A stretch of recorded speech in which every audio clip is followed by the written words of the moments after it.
All right, this is the big one. We understand that Ethernet is lossy, and Fibre Channel can't drop anything. It has to be lossless. So if we're going to place Fibre Channel over Ethernet, then Ethernet needs to change its behavior pretty seriously. But we have a great mechanism for this. It's called priority flow control. Priority flow control is going to give us the ability to make sure that we never drop a packet because our buffer space runs out. Now, the way Fibre Channel did it is going to be very different than how we do it in the Ethernet space, so let's dive in and see how exactly this is done. So at this point, we are pretty comfortable with the idea that Native Fibre Channel is a lossless protocol. What this means is that we are never going to drop a Fibre Channel frame because of a buffer overflow. We're not used to this in the Ethernet space, so how exactly does this work? Well, in the Fibre Channel world, if we have two Fibre Channel switches, what's going to happen here is right when we connect them, there's an initialization, a login process that happens even between switches. And they're going to inform one another of, hey, this is how much buffer space that I have. The buffer space is going to translate directly into something that we call buffer-to-buffer credits. And this is often abbreviated as BB credits. Now, the buffer-to-buffer credits, this is an exact count, the number of frames that I can handle at any given moment in time. So, for example, I'm going to say, hey, I've got 16 slots in my buffer, and so you can send me 16 Fibre Channel frames. Well, then as I send frames out, I'm going to start decrementing those credits.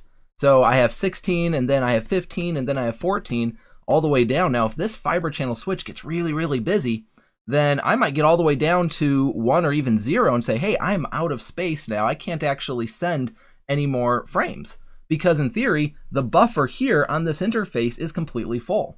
Now, once the Fibre Channel switch on the right actually decides, hey, okay, I'm going to grab a frame here and I'm going to send it on, then I return the credit back to the other side. So I go back up to, 1, for example. And so I can send another frame, which might immediately bring me back down to 0. And so depending on how busy my Fibre Channel fabric is, maybe I'll regularly run out of buffers, buffer-to-buffer credits, or maybe I'll never run out of buffer-to-buffer credits. But either way, the point is that in an Ethernet space, if this buffer right here got filled up, and I'm not aware of that downstream, I'm just going to continue sending traffic, and all of these frames are inevitably going to get dropped because the buffer space on that switch is completely full.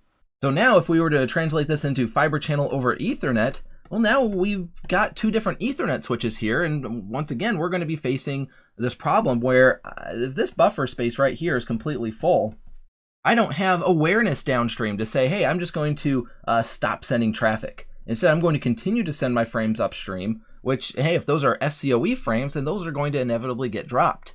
And that's just not going to be an acceptable solution because we're trying to emulate Native Fibre Channel here.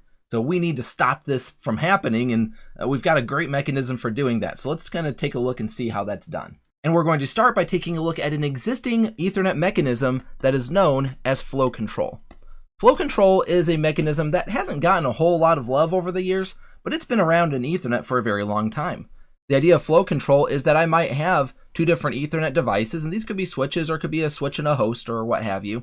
And as the buffer space here starts to fill up, I'm actually able to send what we call a pause frame. The Ethernet pause frame tells the downstream switch that, hey, you need to stop sending traffic because my buffer space is completely running out. And then I also provide it with a time to say, hey, this is when you can start sending packets again. So I'm sending, I get the pause frame back, and then I just stop. And so when that timer expires, then I can start sending traffic again. And hey, if I start to overload those buffers, then maybe I get another pause frame. What's interesting here is this is sort of the opposite of buffer-to-buffer credits. If we notice, buffer-to-buffer credits was a proactive mechanism, right? I'm tracking here with buffer-to-buffer credits. However, in this case, I'm relying on the upstream switch to say, hey, I'm going to react basically to say, you need to stop sending me traffic. In Fibre Channel, we didn't need to do this. We didn't need to tell the downstream switch to stop sending us traffic. Instead, the downstream switch just knew to stop sending us traffic because it was tracking the buffer-to-buffer credits. So hey, now that we've got this great mechanism in place, are we good to go? Because now I can use flow control to say, hey, you need to stop sending me that Fibre Channel over Ethernet traffic, and hey, guess what? That's going to work great. However, there is one flaw with this logic, and that is that flow control is going to stop all traffic downstream. And yeah, I might have a server here communicating over Fibre Channel over Ethernet, but I might also have hosts. I might just have a data connection to the same server, and I'm sending my data to my users, and it's all going across the same line. So if flow control is going to stop all of the traffic on that link, well, that's going to cause more problems than it's going to solve. Because yeah, the fiber channel over Ethernet traffic doesn't get dropped, but the data traffic doesn't get sent either. I sometimes liken this to the idea of a 4-lane highway. Let's say we've got 4 lanes with cars in all of these lanes driving down, and then we've got a pothole here that we have to fix. And imagine if the construction crew came onto this highway and they shut down all 4 of the lanes to fix this one pothole.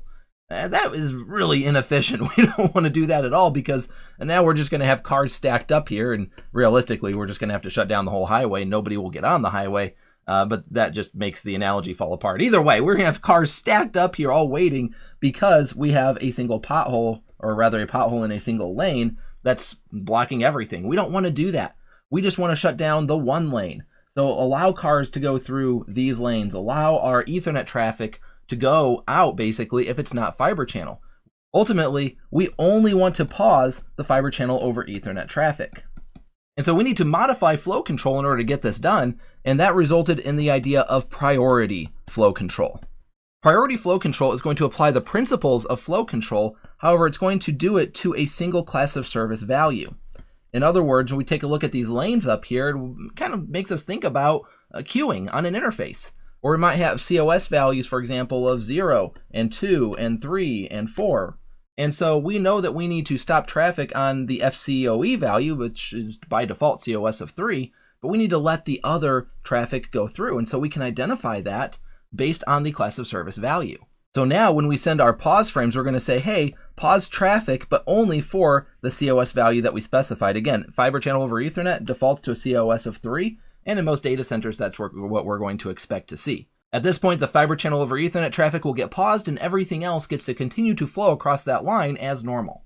Now, priority flow control has been standardized, and it's been standardized as 802.1 QBB.